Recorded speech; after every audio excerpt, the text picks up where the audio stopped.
Investing mistakes can cost you lots of money and can even make you feel defeated, scared, and opportunities for more costly mistakes down the road. Therefore, in order to increase your gains and decrease your loss, it's important to be financially savvy before you start investing.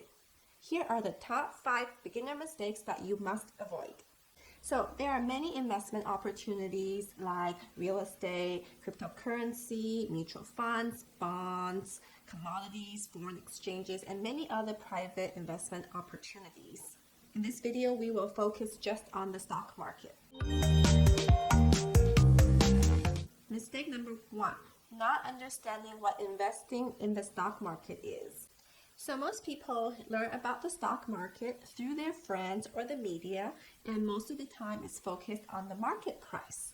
For example, you'll hear that Apple did great this morning because their stock price went up 3% due to their new product launch conference, or you'll hear that Facebook's stock price plummeted by 2% because their earnings fell short of what was expected. So everything is usually around the stock price. But investing is not about the price fluctuations. The market is way too emotional. The price goes up and down a lot from little tidbits of news or little things here and there. And that is not what investing is about. Because these are the short-term fluctuations that you see going up and down. So my question to you is, when you see these price fluctuations, like going up 3% or down 2%, do you think that these prices reflect how the business is changing, how it operates?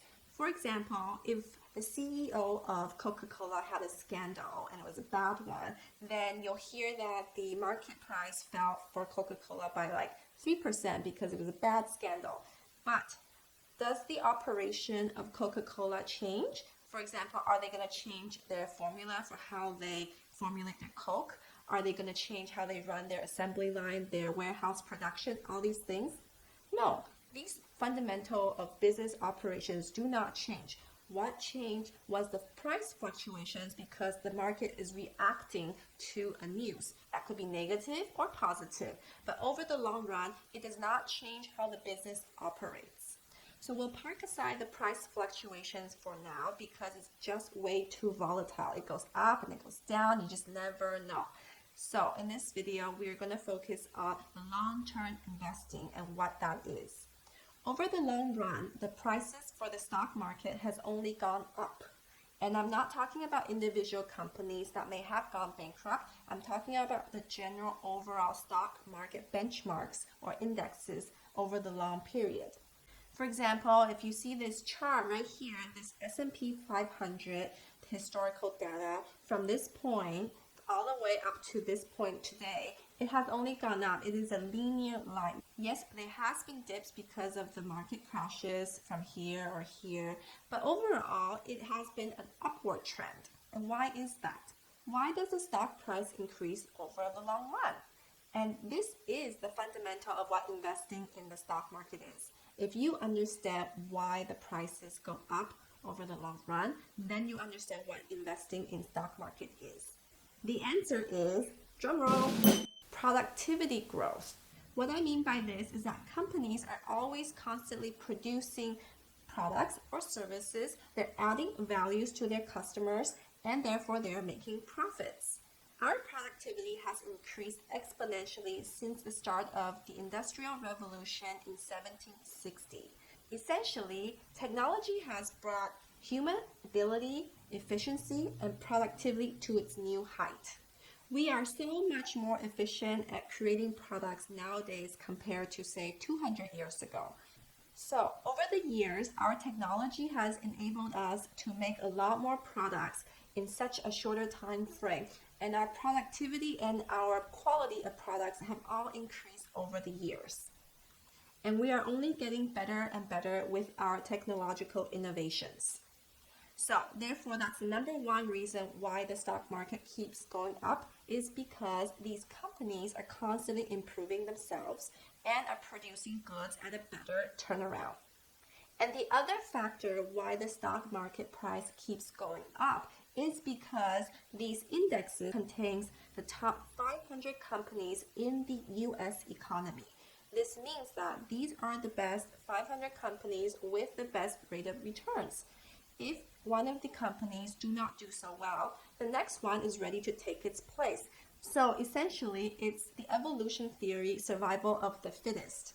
If you're not a good enough company anymore that fits into the S&P 500 criteria, then you will be kicked off. Therefore, the S&P 500 always contains the best performing 500 companies in the US economy. If you understand that we as human beings will continue to grow and evolve and have new technological breakthroughs, then you understand that the stock market indexes will only continue to rise as we will only get better and better. So now ask yourself, would you not want to invest in your future? Invest in the human ability to have new technological innovations. Invest in the companies who will invent new products to make our lives better, because that's the essence of investing in these top companies are for. And this brings me to mistake number 2, which is not understanding what to invest in. People like specific companies, such as Apple or Tesla, because you believe in their products. You believe that their product is the next new best thing, the new future, and therefore you buy their stocks. Some of these individual companies have had made amazing returns. Look at Tesla. Look at this chart right here. If you bought here to now, you would make a huge fortune. And that's why there are people who became millionaires when they invested in Tesla when it was just starting out. So individual companies can have amazing returns, but the key is that you have to pick the right ones. It's easy to fall in love with the company or their products and believe that they will be the next best thing. But don't forget, you bought their stock as an investment opportunity.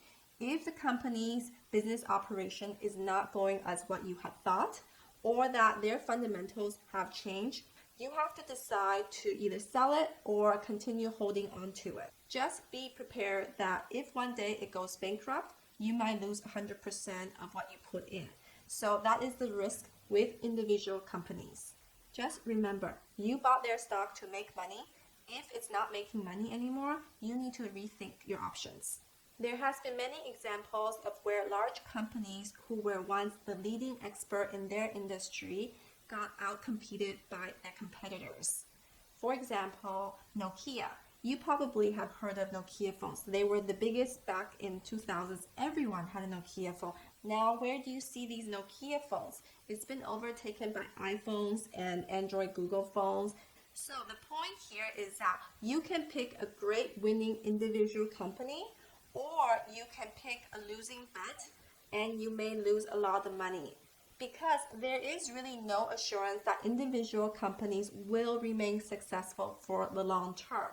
So your best bet is to invest in the stock market indexes, because you know for sure that the stock prices will only go up in the long run due to the technological innovations and being the best companies in the market. Mistake number 3, not knowing when to start investing. The best time was 10 years ago, and the next best time is today. People often overestimate how much they can make in the short term and underestimate how much the long-term accumulation will be. For example, this janitor, Ronald Reed, when he passed away, had amassed $8 million. Nobody thought that he had this much wealth, and that's because he invested for the last 50 years. He lived quite frugally and put all his money into the stock market and just kept investing over the 50 years. And when he passed away, he donated most of his wealth away, and people were so amazed and so grateful for what he has done to the community. This really shows that long-term accumulations can shock you, so start now. Don't think about it, just start. Time is your best friend in the long run. It's called cumulative advantage. The longer you invest, the more money you accumulate in the stock market. So the biggest step is to get started now. Set aside your money today and open an investment account. Then the second step is to learn about investment. Educate yourself as much as possible. Understand that you will make mistakes, but you will get better as you go through this learning journey. Set your mind for long-term accumulation. Start now with putting the same amount of money into your stock account every month. This will smooth out your purchase price, and this is what they call the dollar costing average. This strategy will get you the results that are as good or better than buy low and sell high. Timing the market to buy low is extremely difficult. Even institutional investors fail to do that. So if you're just a beginner, just keep going in and buy every month. Time in the market is way more important than timing the market. Keep investment simple. Don't time the market. Just go in and just buy it. Mistake number 4, don't let your emotions rule. As you saw how scary the stock market can be back in March 2020 when there was a sharp decline of 37% in just 1 month. Not only that, there were multiple days where the trading suspended because it just dropped way too much in a single day. It was definitely a scary time for investors as they saw their portfolio decline 30 to 40% in just 1 month. And the speculation that it may get even worse, the market may even dip further, caused more fears amongst the investors. The most valuable investing lesson is don't panic. I know it is much easier said than done, but don't panic. The number 1 killer for investment returns is your emotions. Never let fear or greed take over and control your investment decisions. Instead, focus on the big picture. Think about what it would be in the long run. As you can see, the market did rebound, and this time it rebounded really fast because the US decided to print lots of money to buy back their stock market and their bonds. You can see that the price fluctuation does vary a lot and it can drop very fast, but at the end of the day, it will always rebound back and it will only go up in the long run, as we talked about it, that companies are always innovating and we are always continue to grow and make better products. When you get scared, just remind yourself you're in it for the long run. Don't be fixated on the number of percentage it dropped, and don't fear that it may drop even further. And don't think about timing in the market and say that, oh, I'll sell now and buy low later. You may not even get in the market because you're so afraid and you may not even know when the bottom is. Here is a great advice from Warren Buffett. Be fearful when others are greedy and greedy when others are fearful.